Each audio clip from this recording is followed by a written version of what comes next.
Okay, galing ito sa ating Pinas News Insider mga kapatid. Ito po ang title.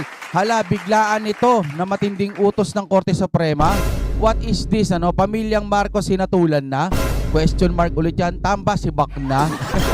Siguro magkakarugtong itong mga balitan to. Anong meron dito? Manunood na naman tayo kung trip nyo na may kasamang reaction video. Sabay-sabay na natin panoorin. Wala naman kayong mga kasama dyan. O hindi naman kaya parang boring kapag puro balita lang. Tara, samahan natin ng reaction. Panoorin natin ito ng sabay-sabay.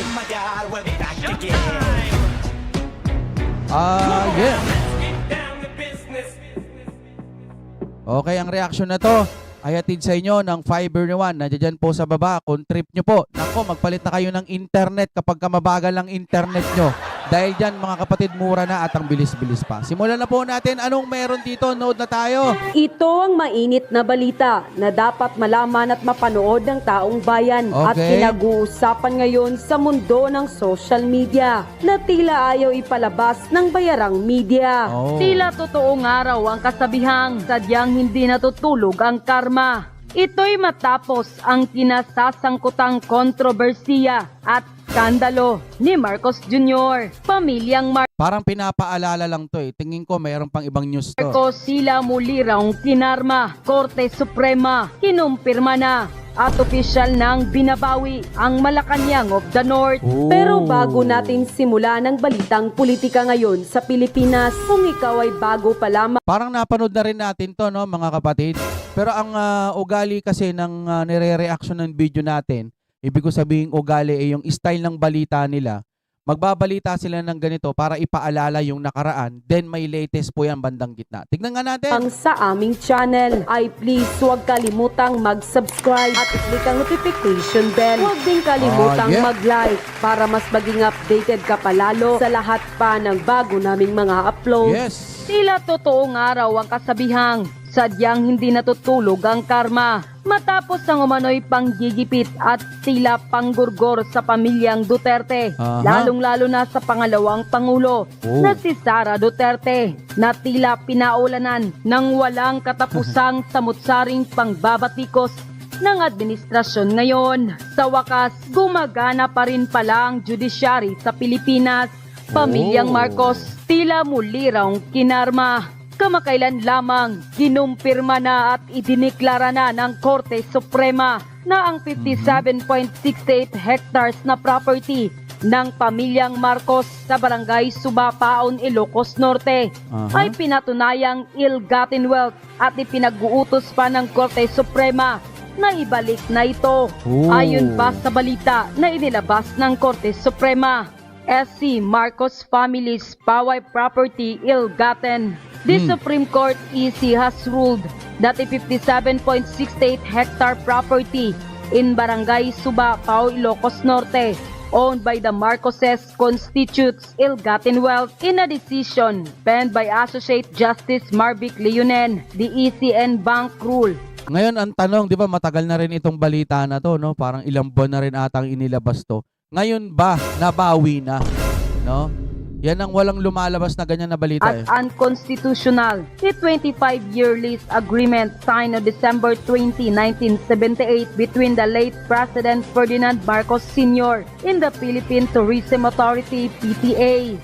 The Paway property, which was leased at a low rate of just 1 peso per year, was intended for the development of the Power Lake area. But the High Court noted in its 1978. verdict that there was no evidence to support Marcos Sr.'s ownership of the land at the time the lease was executed. The AC also stated that Paway Lake and its surroundings are part of National Park, categorizing the National land Park, as okay. public property that cannot be privately appropriated. The ruling further said that despite the issuance of Presidential Decree number 1554 that opened the land for acquisition, no documentation exists providing that the property was transferred to Marcos Sr. before the 1978 lease agreement. As a result, the AC declared that Marcos Sr. had no authority to lease the land, making the contract invalid. Leonen wrote in his OMG. decision. The High Court also said that the contract included provision stating that ownership of any improvement made during the lease would revert to Marcos Sr. upon its termination. This Ooh. arrangement was found to violate the constitutional prohibition against the president holding any financial interest in a government contract as outlined in both the 1973 and 1987 Constitution. DAC said, DAC those order that the AC. property be returned to the state with exemption for portion now covered by free patents. Unquote. Ngayong tila hinatulan na at napatunayan na ng Korte Suprema na tila ilan sa mga ari-arian at pera ng pamilyang Marcos ay kinukonsindira na ill-gotten wealth. Ano kaya ang masasabi rito ni Pangulong Marcos Jr.? Wala tayong nakikitang lumalabas na ganito. Where na kaya siya sa pinag-utos at desisyon ngayon ng Korte Suprema? At ayon pa sa social media post ng well-known political commentator na si Crisette Laureta Chu. At Ayun. least gumagana pa ang judiciary dahil wala ng silbi ang legislative. Praying for the justice who ruled in this case, but since maliit lang ang 58 hectares sa mga Marcoses, focus na lang tayo na according to the SC, ang mga ari-arian at pera ng mga Marcoses ay considered ill-gotten. So ibig sabihin kung mabawi man yung Malacanang in the north-north na yan, parang hindi kabawasan sa mga Marcos, dahil mayayaman naman tong mga to, Kung totoo ang balitang ito, kasi ang tagal na rin nating nasusubaybayan itong balitang ito, nilabas ulit ng ating Pinas News Insider, pero walang update or hindi ipinapakita ng mga media. Kaya iniisip nila parang wala lang tong balitang ito. Kaya dapat ito ma-update din tayo dito sa mga ill-gotten wealth na yan, Okay, kayo mga kapatid, comment kayo dyan, gaano ito katotoo, Tingnan natin, alam ko may balita pa dito. Sandro Eto at na, Martin, eto matindi ito. Nag-aaway na. Papalitan na si Martino. Yan ang mga ulo ng ating balita. Yun lang ang pala sabi na nga Sabi na nga may update to mga kapatid Bukod doon sa ill-gotten wealth, ito talaga yung pinakapasabog. Ito yung pinakalaman ng balita, okay. Sige, panoorin natin ang sabay-sabay. Eto, pag-usapan muna natin, yung mga bumabanat sa mga Duterte. Ngayon, takot. Ayaw na. Hindi na pabor sa impeachment. Ayaw na nila kasi nga baka daw hindi na maasikaso dahil mag-e-election na nga naman, di ba? Malay mo next year o sa susunod pa na year. Malalaman natin yan, Pag-usapan muna natin yan. Bago natin pag-usapan mamaya yung awayan. Meron po kasi akong nadinig awayan. from a reliable person. At ang sinabi niya, legit, nag-aaway na si Sandro Marcos at si Martin Nievera. Ay! Si Martin Nievera pala kasama tuloy tayo. Si Tambaluslos. Ay, si Speaker Martin. Yes, yes. Okay? Sige, diretso po tayo. So we don't have to be in a hurry. Okay? We can investigate more, we could be able to be more sure. In the 20th Congress, we can be more sure of the impeachment rather than today. Ayun, ito sabi nito, naniniguro siya. Okay? Kasi yung ngayon, yung 19th Congress. Okay? Sabi niya, hindi tayo sure sa impeachment ngayon. Posible sa 20th Congress. Ibig sabihin, after the election, magpapalit ang Congress, magiging 20th Congress. Okay? Kaya lang, ang sabi ng iba, na mga nagtutulak ng impeachment, itong mga makakaliwa, itong mga NPA, itong mga dilaw, at kung sino-sino pa na mga adik, yan lang naman ang galit sa mga Duterte, mga adik at mga rebelde. Siyempre yung mga dilaw. Kasi ganito nga, di ba? Sabi nga natin lagi dito, ang Duterte kasi gusto lang niyang durugin yung mga durugista, mga magnanakaw, mga kahit ano-ano mga masasama dito sa Pilipinas. Ngayon kung ayaw mo sa Duterte, bakit? Diba? Ang gusto ng Duterte, wasakin yung mga masasamang tao. Ipangkalahatan na natin, Andoon na yung mga nag-illegal powder, nagbebenta ng illegal powder, mga magnanakaw, mga nagsasamantala ng mga kababaihan, mga ganyan. Kung ayaw mo ng mga yan, galit ka sa Duterte, di ba? Ibig sabihin ba, ayaw mo ng ginagawa ng ating Pangulong Duterte? Meron tayong nakitang balita na naman doon sa mga bias media. Sinasabi doon, nakakasuhan na naman si Pangulong Duterte. Ang ating Tatay Digong, kakasuhan na naman dahil palamura, pagsasamantala daw ata sa mga babae. O, parang ganun dinig ko. Correct me if I'm wrong kung mas malapit doon yung katotohanan. Ano? Tapos, yung nga, nag-uutos daw mag-pack. Ano ba yung ginaganon nila? Ano ba yung ginaganon nila? Di ba nga mga masasamang taong gusto niyang ipaganon? Di ba? Base lang ho sa opinion ko, ano? Ngayon, kung ayaw mo na yung mga durugista, mga hirap kasing sa mga kababaihan, mga nagsasamantala ng mga kababaihan, lalo-lalo na yung mga bata, no, dahil sa pagkahayok sa illegal powder. Yun ang gustong patumbahin ng mga Duterte sa pagkakaalam ko. Ang aking opinion lang dyan, gusto mo bang durugin si Duterte? Kasi ginagawa niya yung mga ganong bagay. Kasi iba yung lumalabas sa mga balita.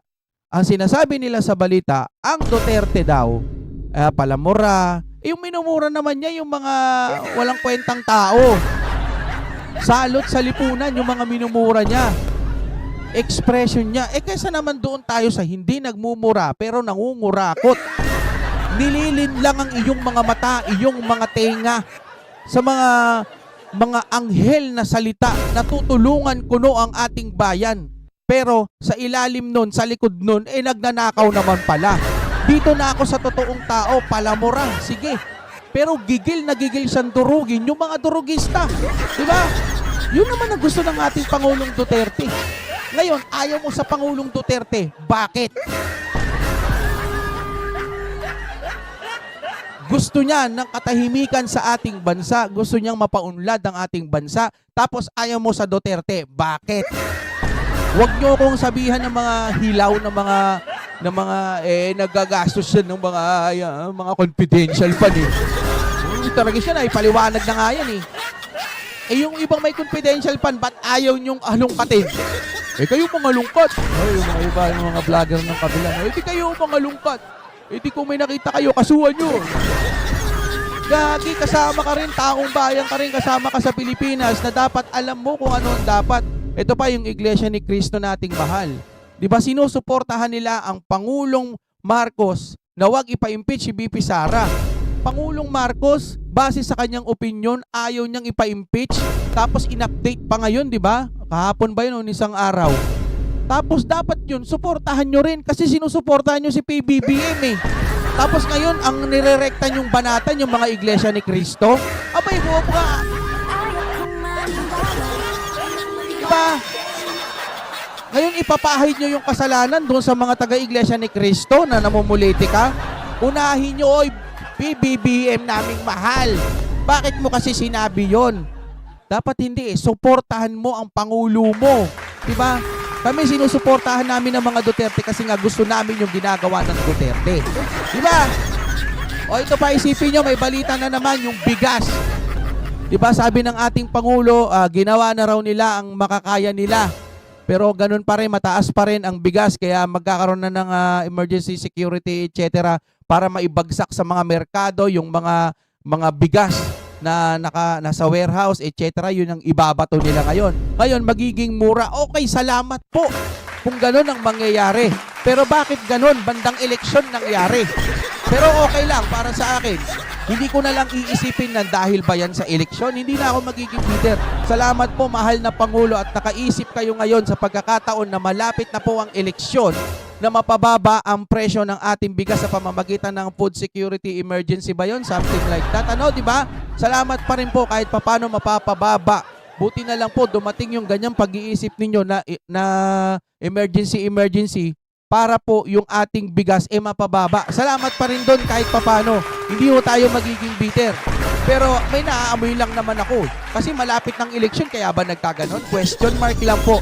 Salamat pa rin po. Kung ito yung magiging dahilan, salamat pa rin kasi nga kahit papano mapababa yung kilo ng bigas. Ganito sana. Diba? Hindi yung pa-impeach kay Sara. Hula ko lang, no, after siguro ng eleksyon, ngayong taon o next year, itutuloy pa rin yung pagpapa-impeach kay Sara. BP Sara natin, lagi na lang gaganon yan. Pero para sa akin, Unahin pong mapababa yung mga presyo, taasan palalo yung mga sweldo ng ating mga manggagawa. Kawawa naman po yung ating mga nagbi-minimum. Ako, higit pa, baba pa sa minimum. Mamasada lang ako, okay na ako, di ba? Kaya mga kapatid, sa atin lang, no, kung tumataas yung pamasahe, tumataas mali. Kung tumataas po yung gasolina, dapat kahit papano kung ano yung kinikita dati ng mga namamasada, ganun pa rin ang kita nila. Dapat mag-adjust din ho sila. Kawawa rin naman. Oo, mahal po ang pamasahe. Di taasan na rin natin yung yung sweldo ng mga mamamayang Pilipino. Yung akap, oo, makakatulong. Sabihin na natin, pero sana wag kurakutin, ha? Yun lamang po, mga kapatid, hanggang dito na lamang. Pagpatuloy po natin ang panonood natin. Alam nyo kung bakit reaction video ang ginagawa ko, no? Minsan kasi, dito ako nakakahugot ng aking mga sasabihin. Hindi tayo katulad ng mga kuya nating idol na talagang rekta, yung mukha lang nila mismo ang nakikita nila. Sila mga magagaling yan eh. Ako isang hamak lang din na Pilipino na walang masyadong maalam pagdating po sa politika. Kumbaga nagsasalita lang din ako katulad ng mga ibang hindi nakakapagsalita na hindi natin naririnig. Ako kasi noon kapag nanonood ako ng balita nung hindi pa ako marunong mag-reaction video, nakatingin lang ako. Pero react ako ng react. Ay nako, mahal na naman ang bigas. Ay nako, nagmahal na naman yung kamatis. Ganun ako. Kaya siguro napunta rin ako sa ganitong reaction video para kung ano yung mga hindi ko nasasabi dati, ngayon nasasabi ko na. Mas magaan na sa loob ko. Ang problema, kahit salita ko ng salita, wala naman din nangyayari. Pero at least, nalalaman ng mga kababayan natin, nakaka-relate sila na totoo ang mga sinasabi natin dito. Ang Duterte, hindi po dapat yan pabagsakin kasi yan po ay nakakatulong sa ating Pilipinas. Ngayon po, kung sinasabi nyo na itong Marcos na ito yung makakatulong, pengi po kami ng mga resibo. Patingin naman kami. Oh my God, we'll be back again. Come on, now let's get down to business. Okay mga kapatid, natunaw na. Ang impeachment ba'y natunaw na? Question mark mga kapatid. Ayan, kasi ang mga pinag-aasikaso natin. Tingnan natin kung gaano katotoo ang balitang ito. Ito'y galing po sa ating showbiz fanatics. Matapos magyabang si Castro, impeachment laban kay BP Sara, kanselado na? Question mark yan ha. Abante na bahag ang buntot? Question mark ulit yan mga kapatid. Itong balitang ating mapapanood ay galing sa ating mahal na showbiz fanatics. Simulan na natin panoorin. Oh my God, we'll be back again.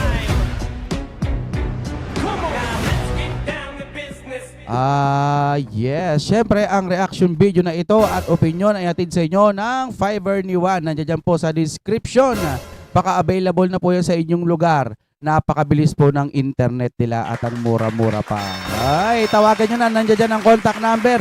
Sige na, simulan na po natin. Anong meron dito? Mga kasapi ng Kongreso, di umunay natakot sa Iglesia ni Cristo at sa kayang gawin ng maraming Pilipino. Kapapasok lamang na balita na kinumpirma na ng Manila Representative na si Benny Abante na mukhang hindi na matutuloy ang impeachment laban kay Vice President Sara Duterte dahil sa di umano'y kulang na raw sa oras ang Kongreso. Bukod doon, kapag tinuloy nyo yung impeachment, tapos eleksyon na, lahat po ng may kinalaman sa impeachment, baka tablahin po ng Iglesia ni Cristo. Diba? Baka lang naman, baka. Mali mo, nananawagan sila ng kapayapaan. Dapat kasi mga kapatid, yun na lang sana ang sundin natin. Maging payapa po tayo. Wala naman kasing maitutulong ang impeachment. Base lang yan sa opinion natin na kaya dapat wag nang ituloy yan kasi ang BP Sara naman natin nagtatrabaho ng maayos. Pinapasama lang kasi ng mga ibang nangungurakot. Diba? Yes, you heard it right. Mukhang umurong na nga raw ang mga buntot ng mga kongresistang nooy atat na patalsikin si Vice President Sara Duterte sa kanyang pwesto. Baka mag-plan B to kasi after ng eleksyon, medyo malayo-layo pa yung 2028. Baka dun po nila ipupush. Pag nabigo sila, 2028 na, puro pa rin Duterte. Halimbawa lang naman, Pag nabigo sila, puro pa rin Duterte. Walang ibang laman ang mga pahayagan kundi impeachment. Puro paninira kay Duterte. Magto-2028 na, paninira pa rin sa Duterte. Aba, kamusta naman ang bayan natin? Baka mag-focus na lang po sa puro pagpapatalsik sa BP Sara at paninira lagi sa mga Duterte. Meron nga akong news na nakita. Ay, ang grabe, puro daw traffic sa Davao City. May traffic pero hindi ganun ka-traffic. Hindi katulad ng ibinabalita nila sa Davao City daw, traffic! Hindi po lahat ng lugar sa Davao City traffic. Ay na po. At hindi po ganun kalala ang traffic. At di mo na'y panagutin raw ito sa mga kasalanan nito sa tao at sa di mo na'y paglustay raw nito ng pondo. Oo, lagi na lang lustay-lustay. Pinapaliwanag na nga ni BP Sara kung saan napunta yung pera pero ayaw pa rin nilang pakinggan. Diba? Sa isang exclusive interview, kinumpirma ng 6th District Manila Representative na si Benny Abante na mukhang hindi na daw itutuloy ng 19th Congress ang pagpapatalsik kay Vice President Sara Duterte. Sir, kung matutuloy po yan, taas kamay ko. Saludo po ako sa inyo. At medyo nalalaman nyo na po na hindi ito ang prioridad ng Pilipinas. Maraming salamat po kung ganon sa buong Kongreso. No? Sa pamamagitan ng 3 impeachment cases na isinampa laban rito, particularly sa isang kasong tila betrayal of public trust. Ayon kay Abante, tila wala na raw oras kasi ang mga mambabatas para i-discuss pa ang mga kaso laban kay VP Sara para mapatalsik ito as Vice President. Naniniwala rin daw siya. Ano, next year na lang? Hindi ako lang. Sana wag na, no? Pero hula ako, baka next year o after po ng election, baka maghanap yan. Ako. Na hindi na kaya pa ng mga kongresistang gampanan ang kanilang mga tungkuling bilang husgado dahil tila malapit na raw ang eleksyon at kailangan raw nilang asikasuhin ang mga kanilang kandidatura. Ngunit naniniwala ang taong bayan maging ang samahan ng Iglesia ni Cristo na may malaking epekto ang naging rally noong Lunes kung saan hayagang sinabi ng samahan na sinusuportahan nila ang naging calling ni President Marcos na itigil ang pagpapatalsik kay VP Sara. At eto pa, dinudumihan po nung mga kumakalaban na ang Iglesia ni Cristo. No? Kesyo daw politika, ganyan. Hindi po ganun ang nakikita ko. Ang gusto lang ng Iglesia ni Cristo, kapayapaan, peace po. Kasi kung puro impeachment nga ang aatupagin, paano na lang po ang ating bayan? Baka mag-focus na lang po, girian, bangayan, lagi na lang ganun ang mangyayari. Si BP Sara okay lang kasi nakikita natin ginagampanan niya yung trabaho niya eh.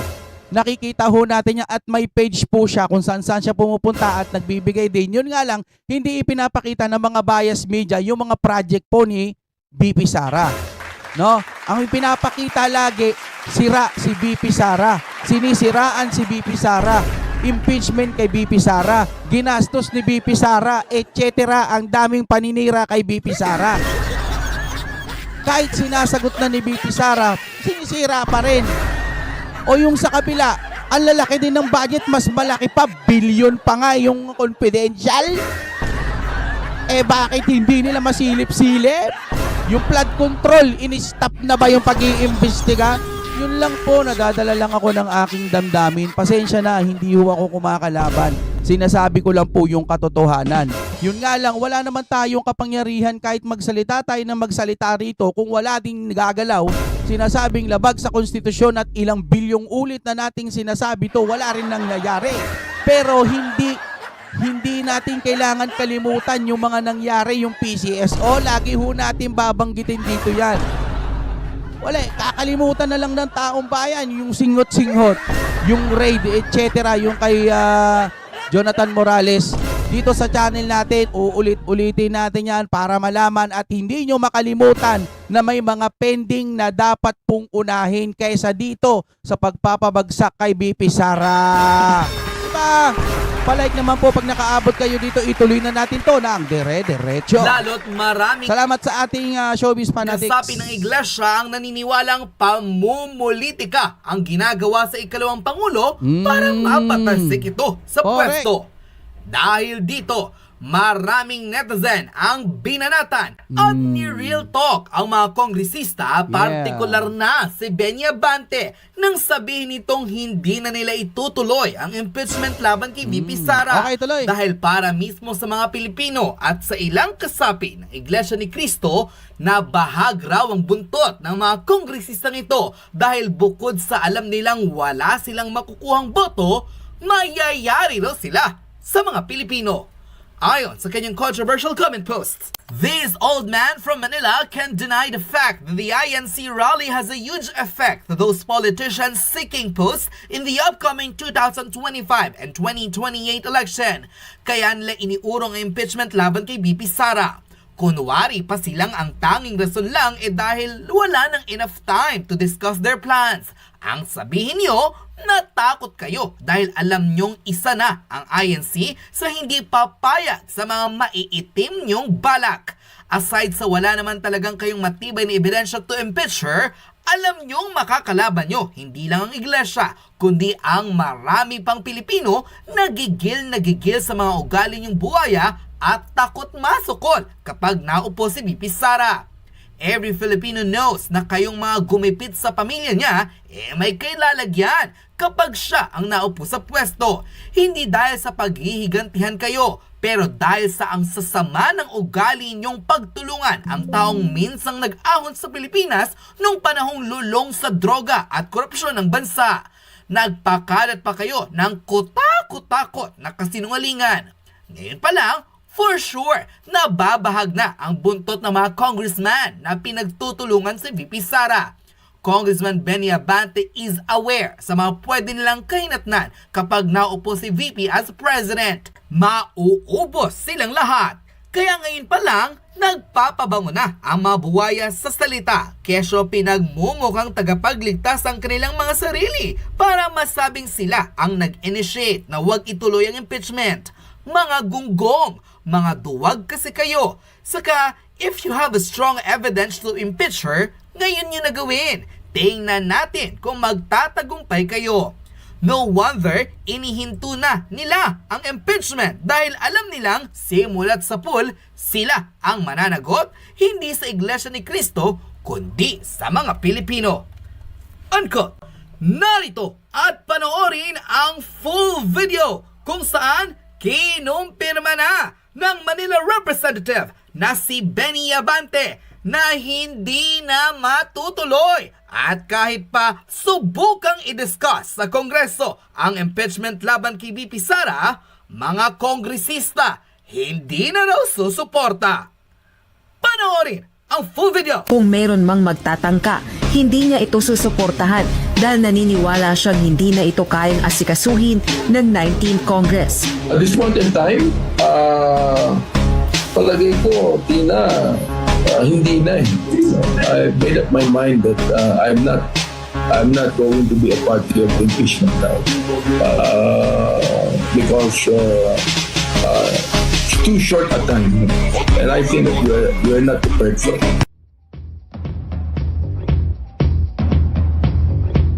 Finally, nag-resume ng Congress.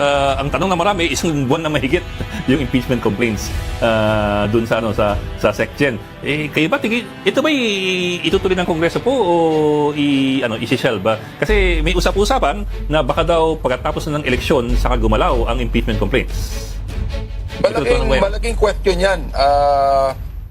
Sa akin, ako personally, I don't think that we should even tackle the impeachment complaints now, no?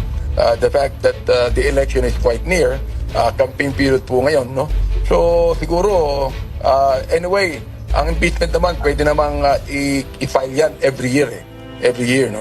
So maaaring makuha namin ng 1/3 ng boto ng impeachment sa House, pero we do not know kung yan magpa-prosper sa Senado yan, no? So sa akin, it would be better if we defer the impeachment complaint and then just again file it in the new Congress. Yes, sir. Pero sir, yan ba'y napag-usapan ninyo among the House leaders at meron bang desisyon tungkol dyan sa timing? Hindi pa. Kaya nga tinatanong ko kanina yung ibang mga House leaders natin and sila din we're in a quandary kung ano talagang gagawin ng leadership about that. Pero di ba, ano po yung sense nyo? If you talk to the House leaders, ano po yung sense ninyo? Pareho pa, do they agree with you na yung susunod na Kongreso na lang ang magtakal ng impeachment ng Palagay Vice ko, President? I think so. Nakikita ko naman na yung ba sinasabi ko sa kanila, they're more amenable to that than actually discussing the impeachment complaints now. pero kung sakaling hindi mag-prosper yung impeachment, maghihintay pa ng 1 year, di ba? Bago magkaroon ng uli ng mga file, no? May 1 year ban. Yes. Oh, yes. In fact, 2026 pa yun. baka kung hindi pa naman to binibigay sa Committee on Justice Yes. pag binigay na yan sa Committee on Justice may 1 year Kaandar. ano na yan kaya palagay ko hindi na rin pag-uusapan yan Okay. Okay. I suppose that's anyway, sir, so tama yung tinid namin, no? From your perspective, mukhang even the House leadership is parang hindi, The House leadership ayaw. mukhang hindi ganadong ipuso ngayon. Or pinag-uusapan pa. Or pinag-uusapan pa. they're quite cold about the impeachment complaints. Yes.